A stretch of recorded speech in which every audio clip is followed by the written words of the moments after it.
obviously a little easier than you anticipated, perhaps? Yeah, definitely. You know, he's a tough player, but he you know, he might have been a little nervous out there today. It's always tough playing your first final, and I thought I played really well, probably my best match of the week, and so the combination of both of those, you know, went my way. How about a third title here, though? That's just phenomenal. I mean, you're one away from the all-time greats. What's that like inside? It's great. You know, it's really exciting to have a third one here, and this is one of my favorite places to play. It's awesome to be kind of up there with those big name guys, and you know, hopefully I can go for a fourth next year. Do you remember your first title match experience, and did you see, like, kind of, did you understand what maybe he was going through at all? A little bit, yeah. My first final was in Las Vegas, and I played Kevin Anderson, who was also in his first final. So that made it a little bit easier. So I don't exactly know what he was going through, but I do know that it is a little nerve-wracking being in a final, and so you know, it is tough. Sam, I know you had 2 wins on clay last year, but does it seem to you like it's been that long that you hadn't won since beating Murray here 2 years ago? I mean, in your mind, with everything that you've gone through, does it seem like that long of a stretch of time, like you've just been anxious to, like, you know, I got to get back and I got to get a win? Yeah, it feels like it's been a long time, and it feels great to get back there in the winner's circle, and I feel like I'm playing great. I feel like I'm playing at a top 20 level, and you know, I'm looking forward to DC. You know, I hope I can go there and catch another title.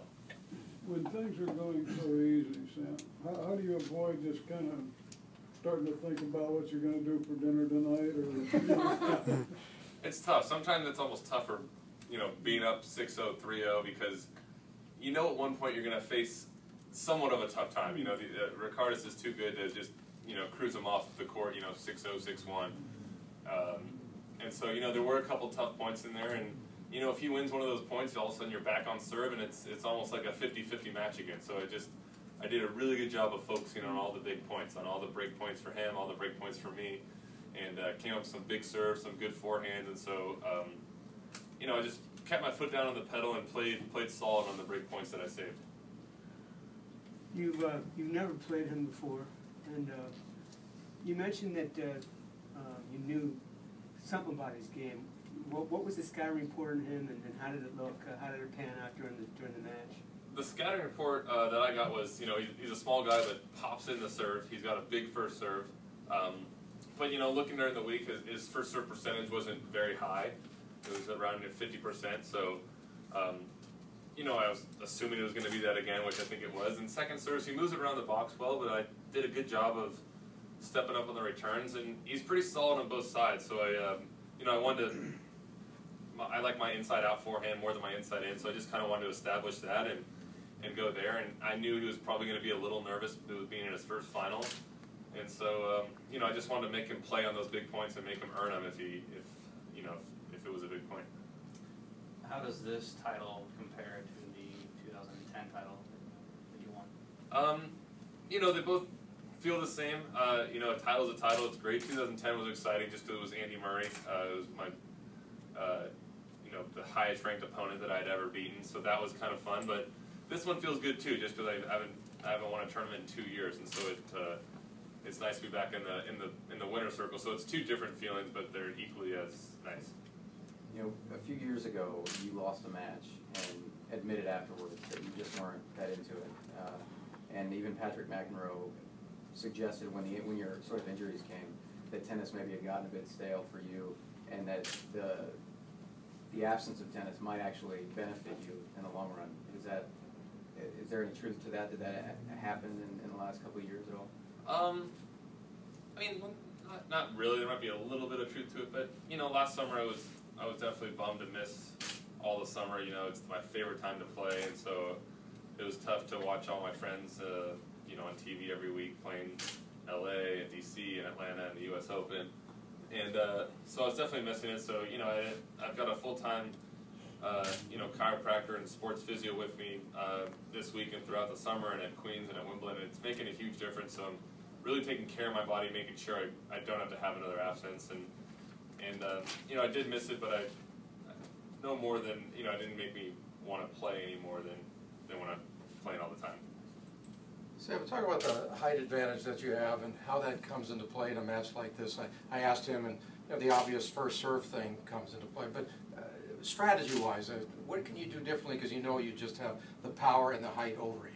Yeah, I mean, first serve, obviously, like you said, and ground strokes, I feel like a lot of times I was hitting like kind of a high, heavy looper that would land deep in the court, and he would have a little trouble with it, and I'd get a short ball. So I thought that was really helping me. Other guys, might be up in their strike zone, but I feel like it was getting up on him a little bit, and then I'd get a short one. And, other than that, on his serve, too, his first serve percentage was a little low. And part of that, it's much easier for me to have a higher first serve percentage than him. You say as taller as you are than most guys, or a lot of guys on tour anyway, when you're walking out with him, I mean, it was obvious.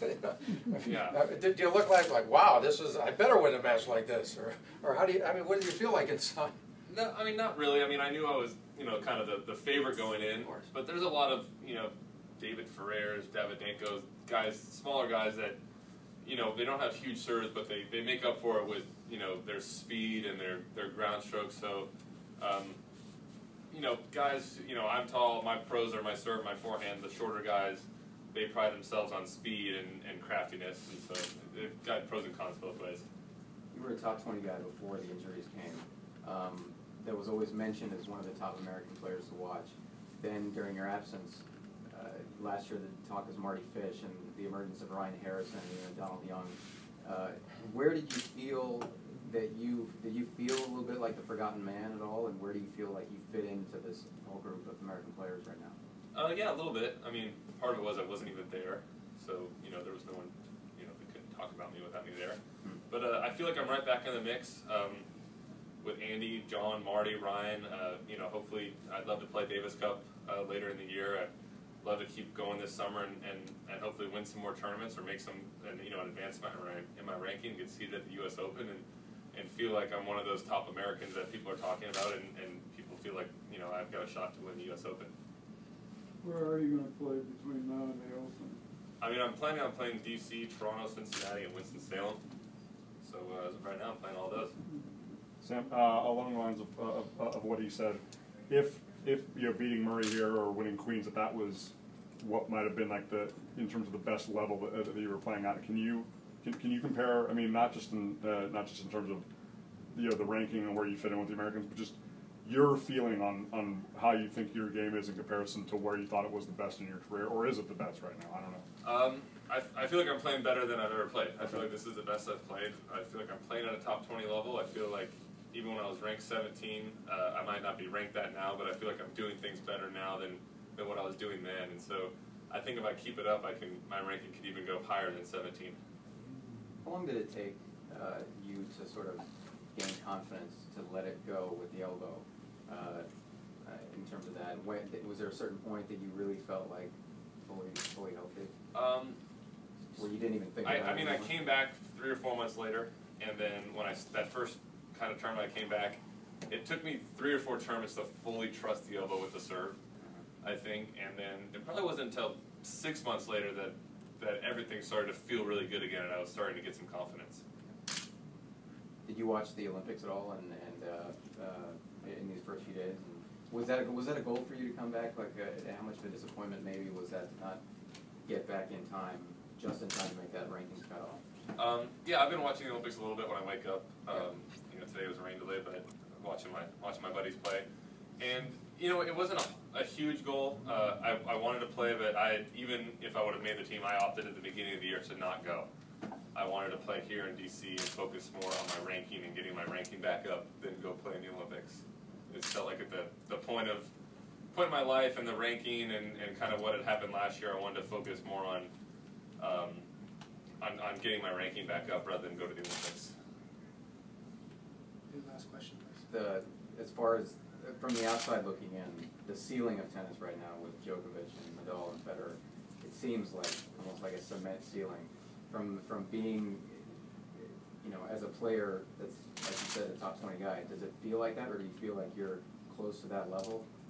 No, I mean, those guys have, Murray too, they've definitely separated themselves from everyone else, those 1 through 4 compared to 5 through 100. They've separated themselves. They're week in, week out, and especially at those Grand Slams, they're always in the semifinals. So I mean, no, I don't feel like I'm at that level yet, but I think if I keep going and keep winning and hopefully build some more confidence, I can, you know, maybe beat one of those guys and then maybe another one and hopefully gain some confidence that, you know, if I do play one of those guys in a Grand Slam, you know, I'm like, hey, I've got a shot, I, you know, feel like I've got a shot to beat him. Thanks, Sam.